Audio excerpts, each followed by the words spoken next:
Hi guys! Welcome to my channel. Ngayong araw guys, nandito tayo sa aming shopping mall. Nandito kami sa Carrefour guys. Then kasama ko ang aking beshi today. Ayan. Gagastos kami. Yes, gagastos kami ng pera. Ng marami. Oo. Pero kasi bagong bukas ito sa aming store. Alam mo ba, nag-search talaga ako beshi. Nag-originate doon siya sa Japan. Yeah, it's from Japan. It's from Japan. Dinala kami ng mga paan namin dito at magwawaldas daw kami ng pera. Anyway, nandito na kami sa loob ng Hard Off. Yes, nandito na kami. Pero guys, alam nyo ba, ang Hard Off ay kilala siya sa game accessories guys or mga game set no, sa Japan. So lahat ng mga Filipino and Japanese pupunta sa Hard Off para bumili ng mga ganong accessories. Tapos guys, yung Hard Off naman ay nagbibenta sila ng mga second hand na mga gamit. Kung may mga luma kayong mga gamit dyan, pwede kayong magbenta sa Hard Off. Andito tayo sa may figurine nila. Ito yung figurine nila guys. Oh. Figurine. So, if kung gusto kayo sa mga mahilig kayo sa mga figurine, pwede kayo dito. Then, dito sa side na to, mayroong mga bags. Kasi ang mga bags dito guys, original siya, pero second hand siya. Ayan guys, oh, 150 lang yung ganito. Actually, piling lugar lang ang may Hard Off dito sa Taiwan eh. Actually, pwede tayong bumili dito ng pampasalubong sa Pilipinas eh. Meron din sila dito guys, mga sombrero, yan, mga original guys, 1,000, 500, 600.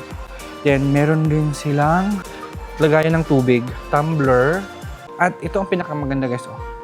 Ito, mga second hand na Digicam. Kung mahilig kayo sa Digicam guys, ay, nandito guys. Tapos ito, oh, ang mumura lang guys, oh. Murang Digicam. Dito lang mabibili. 5,000, 3,000, 7,000. Canon pa, may mga may mga pangalan siya guys. So you can buy dito sa Hard Off. Meron din mga accessories din sa camera. Kompleto siya, di ba?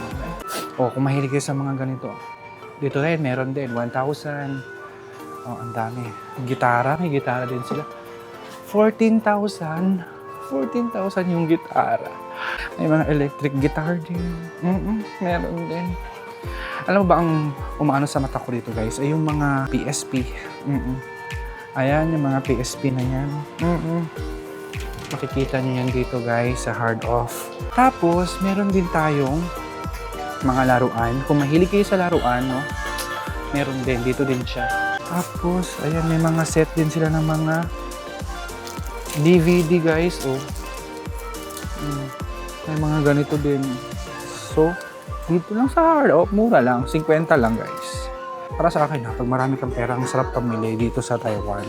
Kasi nga, kahit second hand na siya guys, kumbaga, worth it yung pera mong magagastos kasi nga, may brand. Dito naman tayo guys sa lugar na to. May mga sapatos din sila dito. Ito, may mga sapatos din sila. Around 1,000 NT, yan. Mga Nike. Mga second hand talaga siya guys. Oo, kahit second hand to guys ha. Kumbaga parang ukay-ukay siya. Pero, grabe ka. Original yung mga yan. Pag ganyan-ganyan lang yan, pero original yan. Original yan guys, oh. 2,000 lang to. Basta guys, all of these are original guys. Alam nyo ba, kahit mga ukay-ukay to mga to, ito, yan ay talagang mahal. Alam mo ba guys, ang pinakamahal dito na nakita ko talaga dati, yung ukay-ukay sa babae, grabe ang mahal nun dati guys. Umaabot siya ng 10,000. Ito guys, oh, umabot siya ng 38,000. Tingnan nyo naman yan. 38,000 ukay-ukay lang yan siya guys ha. 38,000 lang yan. Tapos, ang brand niya ay Denim. Okay, 38,000. Bili na kayo sa 38,000. Grabe, no? 38,000, no? How much is this? 8,500. So, 8,500, guys. Ito, 8,500. So, ang mahal niya. Tapos dito, makikita pag mahilig ka sa pamimingwit, no? Ayan, grabe. Oh, ang mahal, no? 2,000, 5,000, 8,000. O, telescope, 8,000. Pamimingwit guys, magkano yan? 2,000. 800, grabe. 4,000. Wow. Sa mga lalaki guys, oh, mahal. 800. Ang ganda ba? 800, di ba? Yes, 800 siya. Then, ito naman, 3,000. Actually, 3,000 is very mahal na to ha. Kasi pumunta kami sa may Adidas. Umabot siya ng 4,000 ata nung nagpunta kami ng Adidas. Ganito. Hindi siya basta-basta na bilihan. Kasi, ang mamahal din ng kanilang mga binibenta dito, guys. Lalo na yung mga bags. Ay, guys, may mga Michael Kors nga, oh. May Michael Kors. Tapos, merong couch. Oh. Original lang mga yan, guys. Ganito lang siya. 2.5 na siya, guys, oh. Diba? Tapos, ito, guys, oh, ang pinakamahal na bags. May nakita akong mahal na bag dito, guys.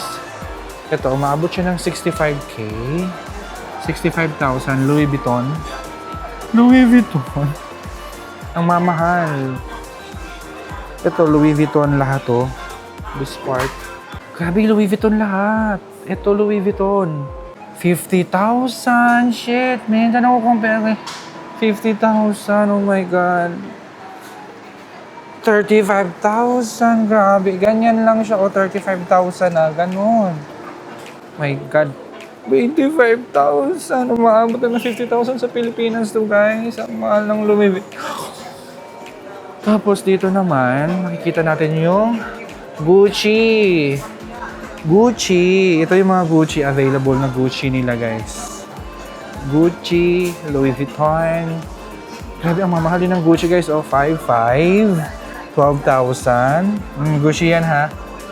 O 8,000, Gucci din. Ang pinakamahal, guys, 35,000 Gucci. 35,000. Grabe. Dito naman sa side na to, ito ay halo-halo na. May yung Dior. Merong Bottega Veneta. Okay.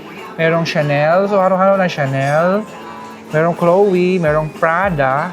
Okay. Merong Burberry. Grabe ga. YSL, guys. Oh, 5,000. Ano ba yan? Yves Saint Laurent. Mahal ha? Tama ba yung Cartier?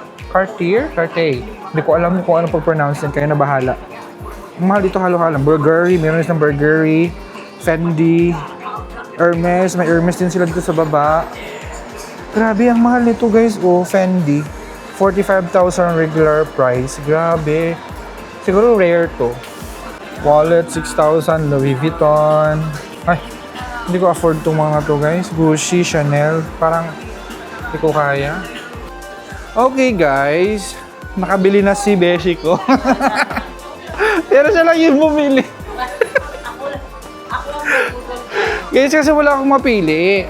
Ang sa akin lang talaga, guys. Gusto ko yung i-tour dito sa Hard Off. Hard Off!